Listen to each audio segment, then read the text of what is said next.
Hi everybody, my name's Amy and I'm going to be presenting a case where my client comes into my agency in a crisis situation, and I'm going to demonstrate crisis theory intervention based on the solution-focused intervention.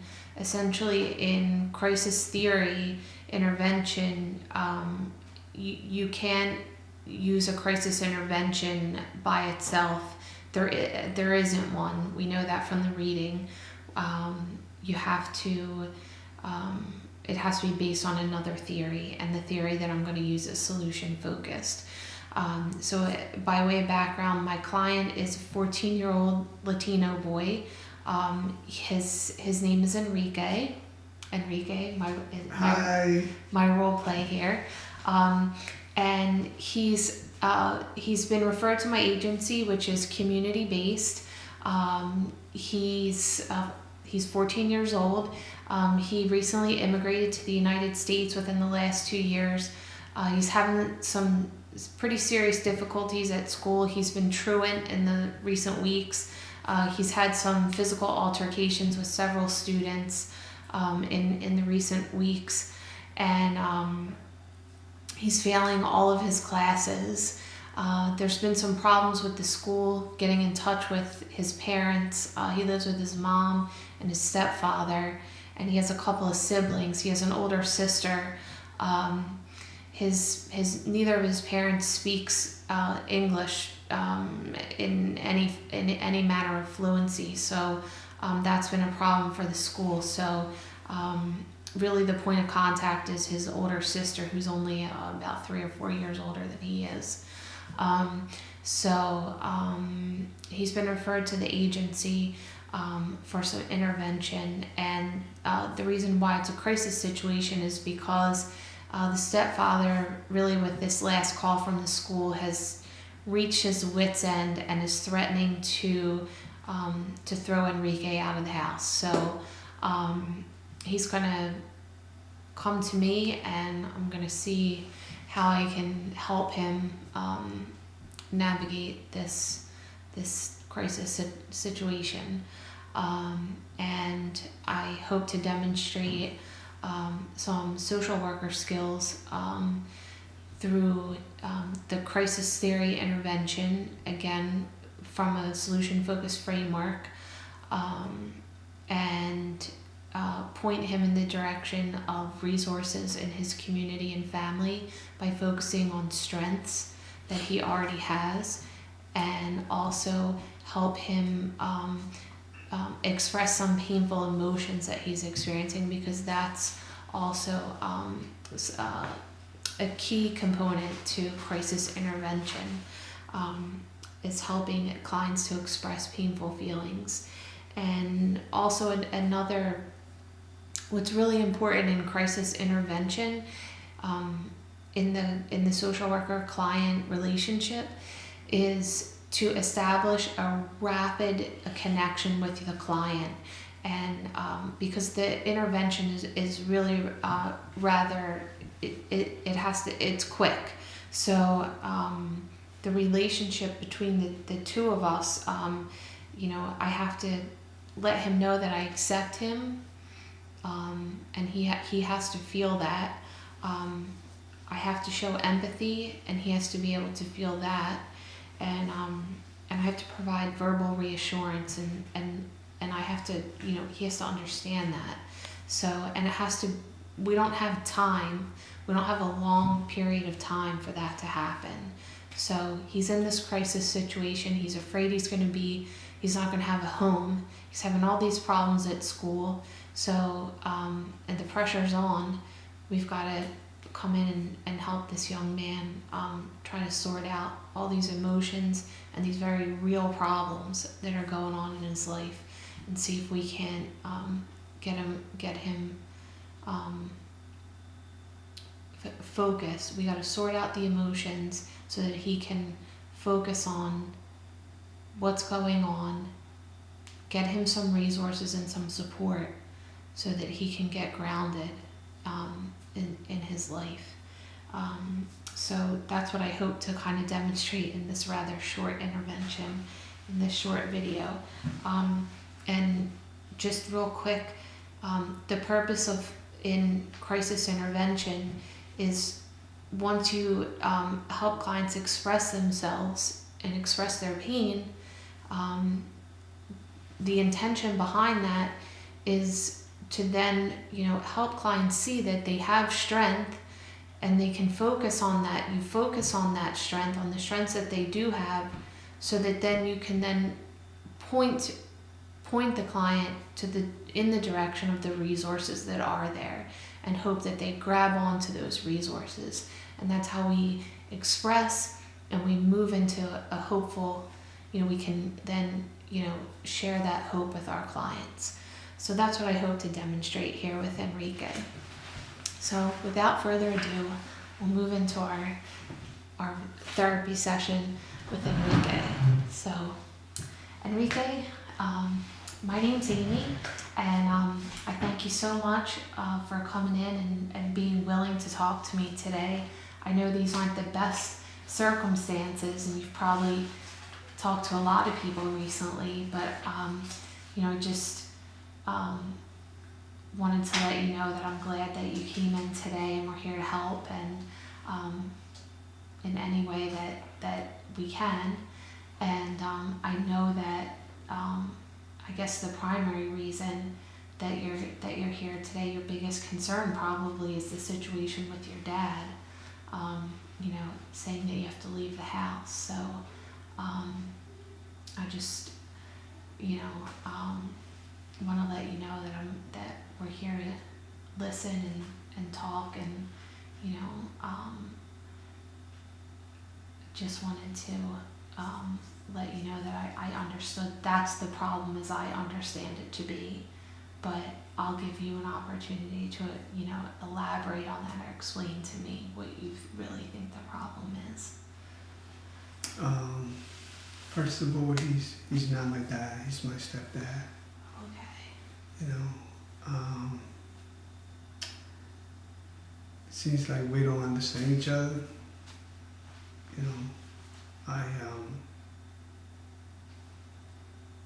I don't know why, but he just, sometimes I feel like he doesn't like me. And,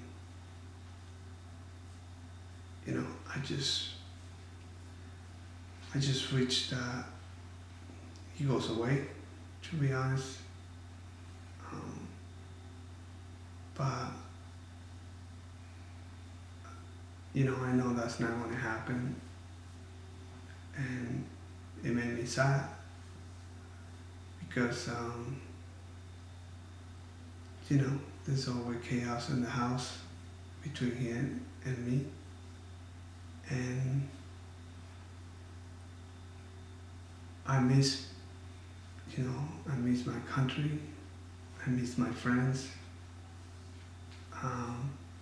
My real dad, he's over there, he stayed behind.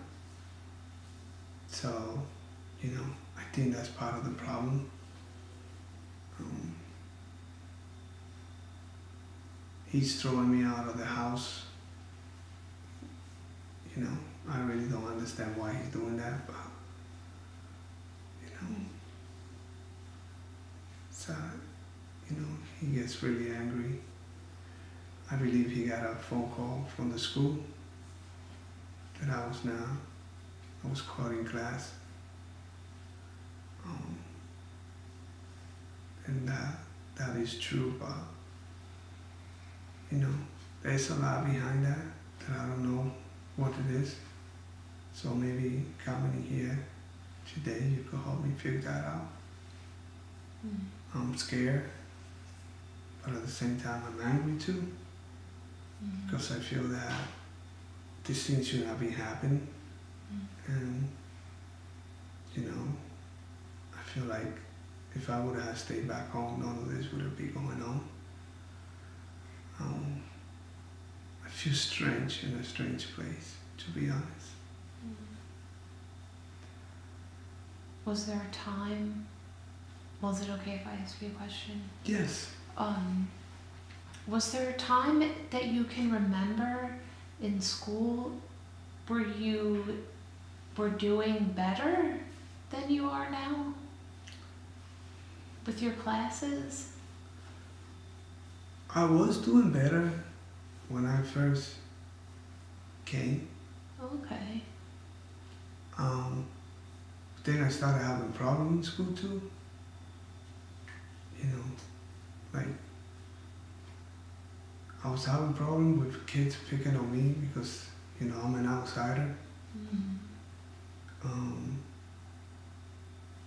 And then I would go home and I feel that my stepdad was doing the same thing.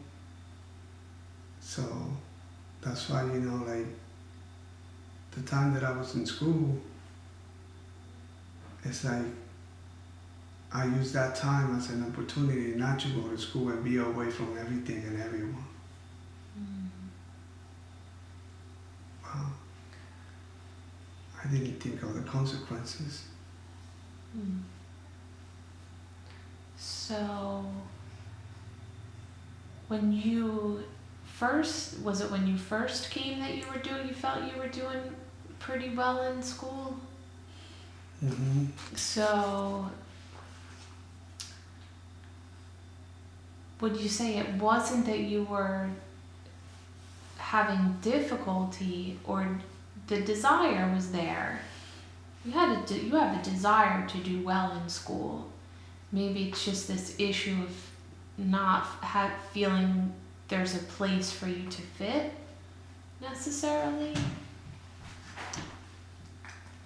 Yeah, I think I was doing really good when I first came. You know, even though I was really sad and depressed, you know,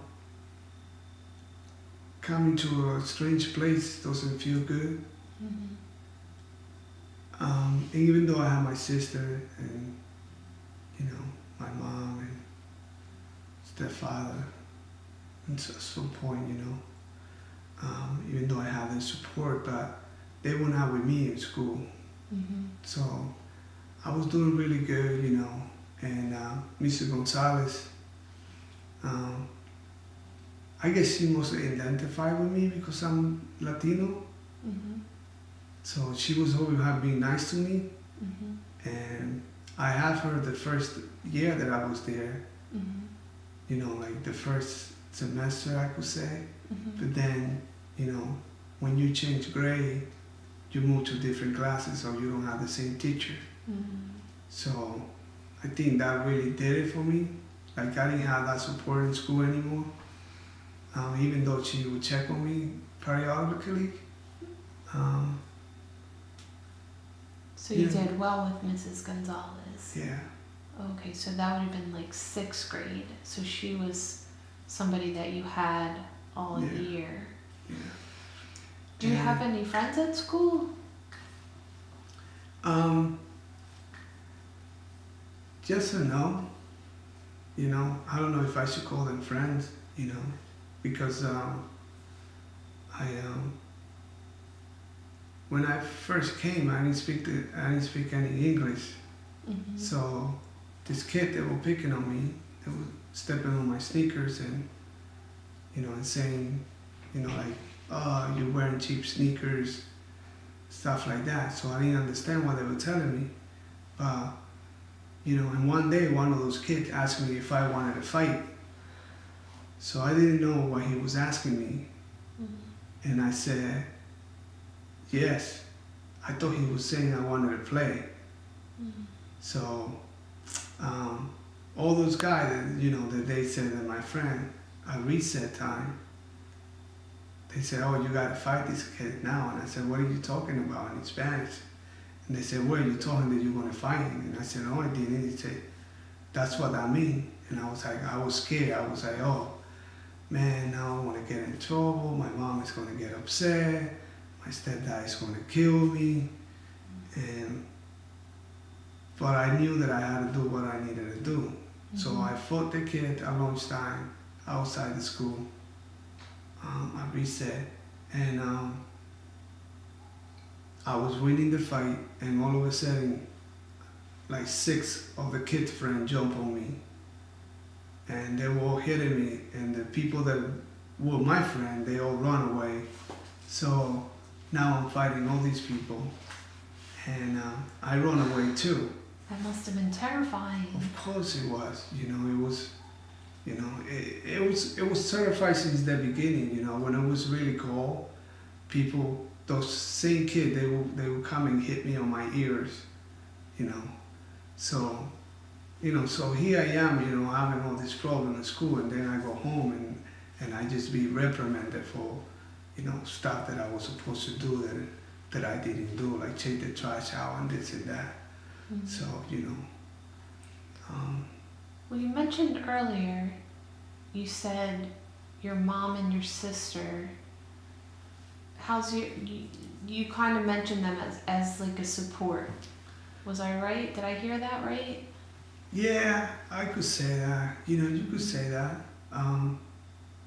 There are support, you know, my sister. Mm-hmm. But my mom, like, she saved my that side a lot. Mm-hmm. And, you know, so I feel resentful toward her too. Mm-hmm.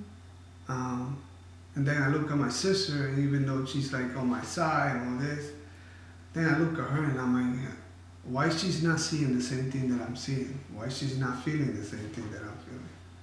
Mm-hmm. So maybe because she's older, she's able to cap better with what's going on. Mm-hmm. So it's like a struggle Mm-hmm. for me. You know, he could be very, very verbally abused, you know, Mm-hmm. and so I just withdraw, you know. So you're getting it from people at school, and then from your stepdad at home. Yeah, Just really tough. yeah. That can't feel good. It doesn't feel good. It feels like you're all alone, you know. Mm-hmm. And you know, like I really like school. I do. You know, I wish I could do better. I really like school. That's good. You know, like Mr. Gonzalez could tell you that. Mm-hmm. You know, but it just doesn't feel safe right now. It feels just like home. Mm. You know, school doesn't feel safe. So That's interesting. Well, if you don't mind, I'd like to ask you one more question. okay. Let's say you went to sleep tonight and a miracle happened, and you woke up tomorrow and everything was as you wished it could be. What would that look like? Oh, it was wonderful. You had no idea. You know, it's like being, you know, like it's not having any pain.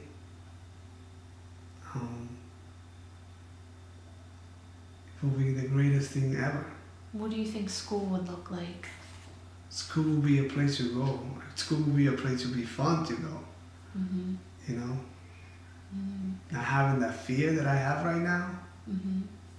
Oh man, that's So just school would be not scary anymore.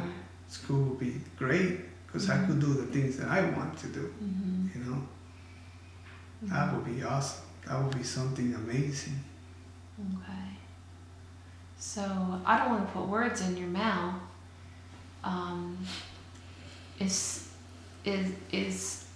Do you think the reason why you're avoiding school because you're afraid to go there? Yeah, you could say that. Mm-hmm. I'm afraid. Mm-hmm. You know, I'm not afraid of the kid because you know I could fight. Mm-hmm. I'm not a coward. Mm-hmm. I'm afraid of what that can do to my mother. You know, me getting in trouble all the time, fighting in school. Mm-hmm. You know, I'm glad I heard a thing that I'm just cutting classes because I don't like school than me being expelled from school because I was fighting or getting in trouble because I hurt somebody, Okay. you know. Mm-hmm. So it's easier. The Mm-hmm. way I see it is like it's easier Mm-hmm. just to do it that way than me getting in trouble Mm-hmm. or get a juvenile and any stuff like that. Mm-hmm. It's just to stay away from school. Yeah. Mm-hmm. Okay. But then on the other side of that, now you've gotten yourself into some trouble with your stepfather. Yeah. So now you got in trouble in school, so you try to remove yourself from school, now you got yourself in trouble at home. Yeah. So what if I said we have some resources here where we could help you at school. Maybe we could get in touch with Mrs. Gonzalez. She can help you with some of the academics that you're struggling in. We can reach out to her, see if she would be willing to step in. She might be able to get in touch with some of your current teachers. We also have they're called mobile therapists, and they're actually in the school, and we could link you with someone that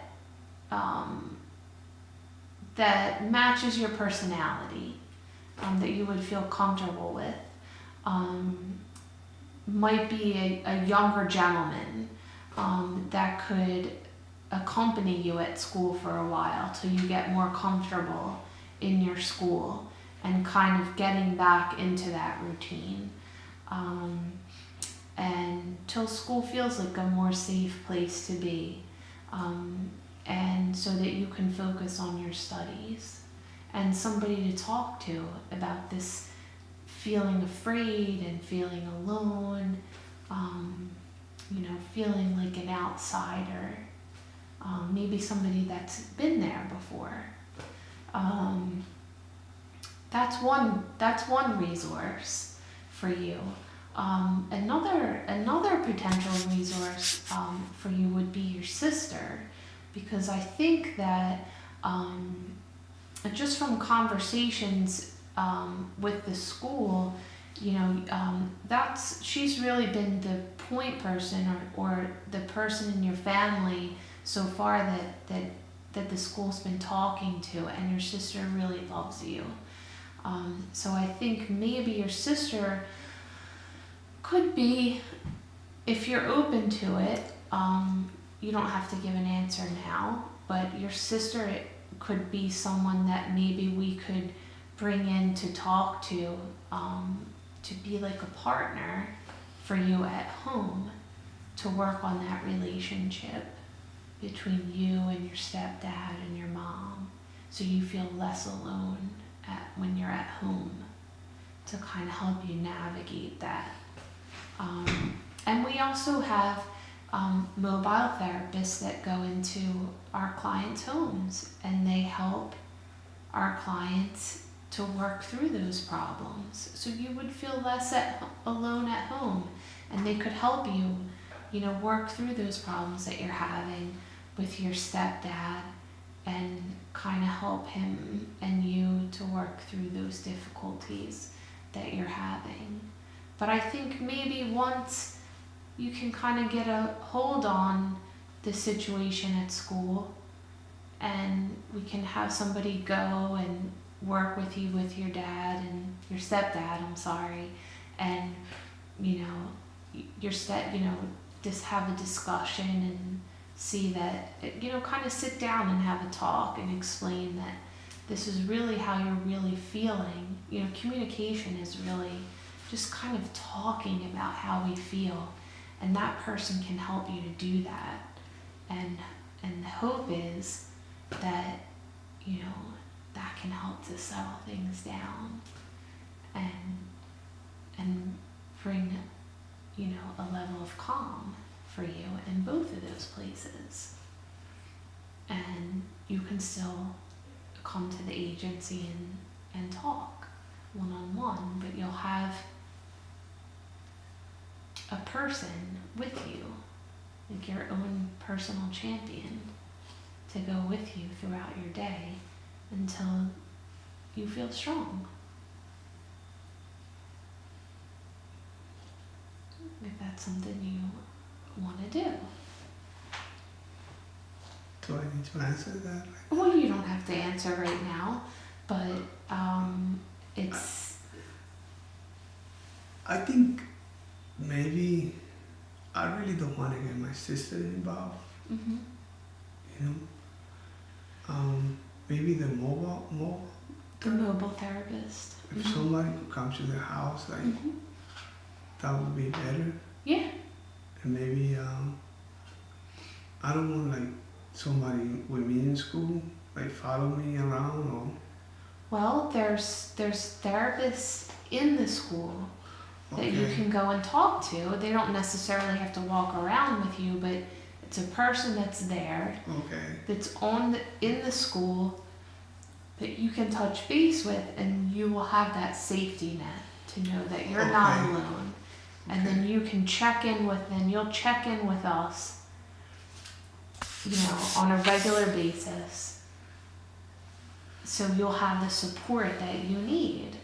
Okay. So you'll know, I'm not so much in a strange place. There are people here that Mhm. care. Okay. I think I like that. You know better than. Yeah. I think that's okay. Okay. Um, Go ahead. okay. So, would Mr. Gonzalez be there too, or is this? Well, I think one of the options for you is that the mobile therapist can reach out to Miss Gonzalez to ask her if she would be willing to help you with some of the academics that you're struggling with. Okay. And she can be a link with other teachers to kind of bring you back up to speed, get you on the right track, you know, get you back to where you were at that time Okay. when you first came and you said that you were doing well. Because Okay. you're motivated. You said you're wanting to learn and do well is not the problem. You're motivated. You want to do well. You just need someone that is willing to help you, Okay. that you feel comfortable with. And Mrs. Gonzalez is someone that you feel comfortable with. Okay. And the therapist, he's going to speak Spanish because And yes, my parent. yes, and we have a bilingual therapist for Okay. you. That's Yes. good. Because only my sister speaks English in the house. Yes, we know And that me too. and myself. Yes. And so, and also if you would prefer a therapist for yourself so that you can speak in your own your native language, we would definitely honor that request as well. Okay. I just want my stepdad not to get so angry. That's all. Yeah. With you. With me. Yeah. Well, the hope is that by getting some of these things under control, and we have someone go in and kind of talk about healthier ways to communicate, that we can alleviate some of that. Okay. Okay. And and we can keep working with you and supporting you. Okay. That Sounds good? Yes. All right. Good. Feel less alone now. Yeah, a little. Good. Well, that's good. A little. Less is more sometimes. Okay, so we'll talk after the session about Okay. how to get everything set up, and we'll have someone that speaks Spanish contact your mom about what we're gonna do to kind of explain Okay. everything. Okay. Do I need to go now? You can go ahead, you can step out now. Oh, okay. Okay. Thank you, Mrs. Conway. Oh, you're welcome. You can call me Amy. Oh, thank you, Amy. You're weird. Okay, everybody. So, that was my 15-minute role play with my client. So to wrap up or conclude, I think that went rather well. My client did show some reluctance to participate in some part of the resources that I suggested, which I don't think is unusual, but he did show that although he was reluctant to participate in the full resource that I offered, he was still willing to participate, which I think is very important. And he asked a very important question, which was about the bilingual therapist. And I think that's really important in terms of diversity, that we always have to be aware of our clients, and especially when expressing emotions and feelings, that clients are always going to be more comfortable expressing matters of the heart in their own in their native language, which is why I offered to him that if he wanted to be linked up with a therapist in the Spanish language, that we would make that available to him, because it's always easier to express our feelings in our own language. Anybody that speaks more than one language is able to understand that we're always more comfortable speaking our own language, and there's really no other way to truly express those deep those matters of the heart other than in our own language. I hope that I did demonstrate with my client that rapid establishment of empathy, acceptance, and verbal reassurance that I was there for him. I think he was receptive to that, and also that he was working with some resources. He did show that he had a genuine interest in school when he first came to the United States, and that interest was really he didn't start to have problems with school until he started to have problems with the students because of his immigration status or his cultural status. So I thought that was an interesting point to be made, and the fact that he really, I don't know if it was evident on the video, but he was very excited about the help that was offered at school and getting back to school, and that academics really weren't an issue. The true underlying issue was that he felt alone at school, and because he felt alone at school, he had two parallel issues which were very interesting. He was alone at school and he felt alone at home. So he really had nowhere to go, and he felt his only option was to make himself invisible by being truant from school. I thought that was very interesting. And that really wasn't his true desire. He wanted to participate in school, and he also wanted to be a part of his family. He was just afraid in both places. He was afraid of the anger of the students in the school, and he was afraid of his stepfather's anger. But he was, very receptive to support from Mrs. Gonzalez, who he very much liked at the school, and he was very receptive to resources at home with his sister and his mother, and he liked the idea of having a mobile therapist on site so that he could receive support. So overall, I felt that I did convey solution-focused intervention by demonstrating the client's strengths, allowing him to kind of discover them on his own by asking focused questions, and I felt it was overall a success. So I hope you enjoyed the video, and thanks.